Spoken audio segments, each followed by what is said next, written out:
स्वागत है दोस्तों। आज के मुख्य समाचार में आज देश और दुनिया से कई अहम और बड़ी खबर आ रही है। बात करेंगे हर खबर पर विस्तार से। शिंदे के पास नंबर था तो भागा क्यों नहीं लगेगा राष्ट्रपति शासन। दिल्ली पहुंचे शरद पवार का बड़ा बयान। वहीं अगली बड़ी खबर में आपको बताएंगे एकनाथ शिंदे गुट को लगेगा बड़ा झटका। आदित्य ठाकरे ने किया बड़ा दावा। वहीं अगली बड़ी खबर में आपको बताएंगे शिवसेना बाल ठाकरे ने एकनाथ शिंदे का पुतला जलाया। एक और बड़ी अपडेट, ममता ने बीजेपी पर लगाया बड़ा आरोप। बोली केंद्र सच बोलने वालों के खिलाफ अपनी एजेंसियों का कर रहा है उपयोग। वहीं अगली बड़ी खबर में आपको बताएंगे झारखंड उपचुनाव के नतीजों से बीजेपी परेशान, सारे समीकरण हो रहे हैं फेल। एक और बड़ी अपडेट, पत्रकार जुबैर को गिरफ्तार के बाद कांग्रेस नेता राहुल गांधी का ट्वीट। बोले गिरफ्तार करोगे हजार पैदा होंगे। एक और बड़ी अपडेट, यूपी उपचुनाव के नतीजों को लेकर आजम खान का भाजपा पर बड़ा हमला। बोले ये किसी एक व्यक्ति की नहीं लोकतंत्र की हार है। तो चलिए देख लेते आज की पहली बड़ी खबर।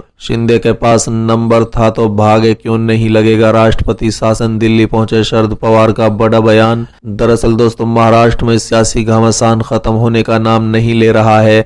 इसी बीच शरद पवार ने दिल्ली पहुंचने पर कहा है कि हम यहां किसी से नहीं मिलेंगे, हमारी मीटिंग है। उन्होंने कहा है कि हम यहां यशवंत सिन्हा को नॉमिनेशन के लिए आए हैं। दोस्तों दरअसल 27 जून को दिल्ली में राष्ट्रपति पद के उम्मीदवार यशवंत सिन्हा ने अपना नामांकन भरा। उनके नामांकन में शामिल होने के लिए शरद पवार दिल्ली पहुंचे। बता दें कि उन्होंने कहा है कि जहां तक राष्ट्रपति के चुनाव की बात है तो ऐसा भी नहीं है कि हम लोगों की स्थिति बहुत खराब है, हम जितनी उनकी मदद कर सकेंगे करेंगे। शरद पवार ने संजय रावत के बयान पर कहा कि मैंने संजय रावत का स्टेटमेंट सुना नहीं, महाविकास अघाड़ी को हमारा सहयोग है और जारी रहेगा। पवार ने आगे कहा है कि हम आखिरी लाइन तक उद्धव ठाकरे के समर्थन देंगे। शिंदे साहब ने कल एक बयान दिया था कि हमें नेशनल पार्टी का समर्थन है तो इसका मतलब केवल बीजेपी रहती है। बता दें कि शरद पवार ने आगे कहा है कि ये सच है कि एकनाथ शिंदे ने एक नए गठबंधन की बात कही है, लेकिन जहां तक हमारी पार्टी है हमारी नीति साफ है कि हमने सरकार को बनाया है तो उसको ही सपोर्ट करते रहेंगे। राज्य में राष्ट्रपति शासन आया तो जो एमएलए उधर उधर गए हैं तो फिर कैसे काम चलेगा। मुझे नहीं लगता कि राष्ट्रपति शासन लगेगा। बता दें वो ऐसे समय में दिल्ली पहुंचे हैं जब महाराष्ट्र में सियासी संग्राम मचा हुआ है। चलिए अगली खबर, एकनाथ शिंदे गुट को लगेगा झटका। आदित्य ठाकरे ने किया बड़ा दावा। दरअसल दोस्तों महाराष्ट्र के सियासी संकट का फिलहाल कोई अंत नहीं दिखाई दे रहा है। बता दें कि इसी बीच मुख्यमंत्री उद्धव ठाकरे के बेटे और महाराष्ट्र सरकार में मंत्री आदित्य ठाकरे ने एकनाथ शिंदे को विधायकों को लेकर बड़ा दावा किया है।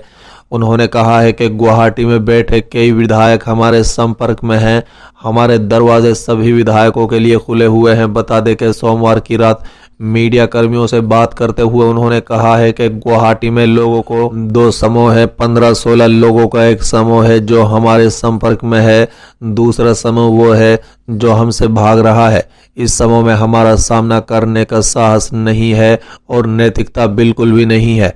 बता दें कि उन्होंने पूरी साजिश तब रची जब सीएम 24 घंटे काम करने में व्यस्त है। मैं अब उन विधायकों से कहना चाहता हूं कि अगर आप लोग वापस आना चाहते हैं तो हमारे दरवाजे आपके लिए खुले हैं। साथ ही उन्होंने शिंदे गुट के विधायकों को चुनौती देते हुए कहा है कि अगर विद्रोह करने वाले सचमुच साहसी हैं तो वो इस्तीफा दें और हमारे सामने खड़े होने का साहस रखें। आदित्य ठाकरे ने बीजेपी नेता और महाराष्ट्र के पूर्व सीएम देवेंद्र फडणवीस पर निशाना साधते हुए कहा कि शिवसेना के बागी विधायकों के पीछे कौन है, क्या वो मी पुनः आइन बोलने वाले तो नहीं है। चलिए अगली खबर, शिवसेना बाल ठाकरे ने एकनाथ शिंदे का पुतला जलाया। दरअसल दोस्तों महाराष्ट्र में शिवसेना बाल ठाकरे से बगावत करने वाले पार्टी के नेता एकनाथ शिंदे के खिलाफ यहां शिव सैनिकों में आक्रोश पाया जा रहा है।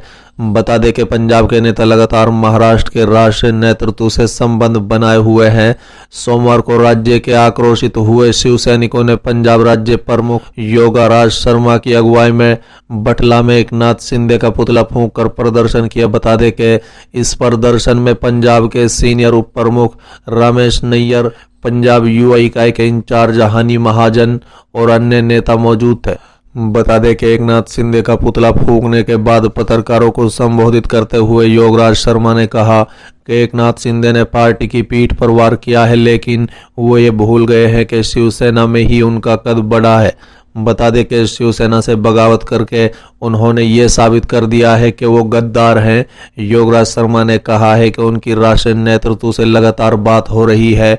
उन्होंने राष्ट्रीय नेतृत्व से लगातार विश्वास मिल रहा है कि बागी विधायकों में से काफी विधायक उनके संपर्क में हैं। चलिए अगली खबर। ममता बनर्जी ने बीजेपी पर लगाया बड़ा आरोप, बोली केंद्र सच बोलने वालों के खिलाफ अपनी एजेंसी का कर रहा है उपयोग। दरअसल दोस्तों, शिवसेना सांसद संजय राउत के परिवर्तन निदेशालय द्वारा सोमवार को समन किए जाने के कुछ घंटे बाद पश्चिम बंगाल की मुख्यमंत्री ममता बनर्जी ने आरोप लगाया कि केंद्र की भारतीय जनता पार्टी नीति सरकार सच बोलने वाले लोगों के खिलाफ है। बता दें कि ममता बनर्जी ने दावा किया है कि भाजपा के तहत आम लोगों को परेशान किया जा रहा है, जिसके परिणाम स्वरूप व्यापारियों सहित कई लाख लोग देश से बाहर चले गए हैं। बता दें कि बनर्जी ने ये एक कार्यक्रम में कहा, भाजपा जो कुछ करना चाहती है कर रही है।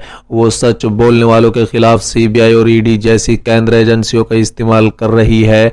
वो विगत में भी कई मौकों पर यह आरोप लगा चुकी है। बता दें कि तृणमूल कांग्रेस प्रमुख ममता बनर्जी ने कहा कि आज मैंने देखा कि महाराष्ट्र में शिवसेना के एक नेता यानी संजय राउत को ईडी ने समन किया है। भाजपा आम लोगों को क्यों इस तरह परेशान करेगी? क्या ये लोकतंत्र चलाने का तरीका है? उन्होंने कहा है कि पिछले कुछ वर्षों में कई लाख लोग और कारोबारियों ने देश छोड़ दिया है। आप पासपोर्ट और वीजा कार्यालय से इसकी जांच कर सकते हैं। ईडी ने राज्यसभा सदस्य रावत को धन शोधन संबंधी एक मामले में पूछताछ के लिए मंगलवार को तलब किया है। चलिए अगली खबर। झारखंड उपचुनाव के नतीजों से बीजेपी परेशान, सारे समीकरण हो रहे हैं फेल। दरअसल दोस्तों, रांची जिले के अंतर्गत आने वाली मंडरा विधानसभा सीट पर हुए उपचुनाव में कांग्रेस प्रत्याशी शिल्पी नेहा तिर्की की जीत के साथ ही झारखंड के सत्ताधारी गठबंधन ने एक और चुनाव अग्नि परीक्षा में खुद को खरा साबित किया है। बता दें कि ये लगातार चौथे विधानसभा उपचुनाव है जिसमें सत्ताधारी गठबंधन ने जीत दर्ज की है। झारखंड मुक्ति मोर्चा कांग्रेस रजत के गठबंधन ने 29 दिसंबर 2019 के राज्य में सरकार बनाई थी। उसके बाद से राज्य की 4 विधानसभा सीटों पर अलग अलग वजहों से उपचुनाव हो चुके हैं और हर बार राज्य की प्रमुख विपक्षी पार्टी भाजपा को सत्ताधारी गठबंधन के हाथों शिकस्त खानी पड़ी है।